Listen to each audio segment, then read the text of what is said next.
أعوذ بالله من الشيطان الرجيم. بسم الله الرحمن الرحيم. يا أيها المزمل قم الليل إلا قليلا نصفه أو انقص منه قليلا أو زد عليه ورتل القرآن ترتيلا إنا سنلقي عليك قولا ثقيلا إن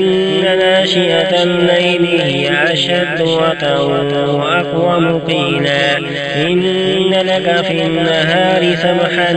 طويلا واذكر اسم ربك وتبتل إليه تبتيلا رب المشرق والمغرب لا إله إلا هو فاتخذه وكيلا واصبر على ما يقولون واهجرهم هجرا جميلا وذرني والمكذبين أولي النعمة وماهلهم قليلا إن لدينا أنكالا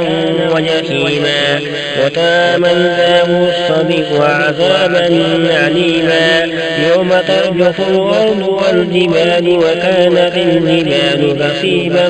مهيلا إنا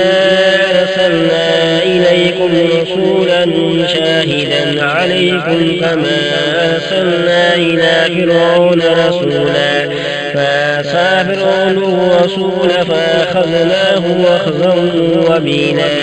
فكيف تتقون إن كفرتم يوما يجعل الولدان شيبا السماء منفطر به كان وعده مفعولا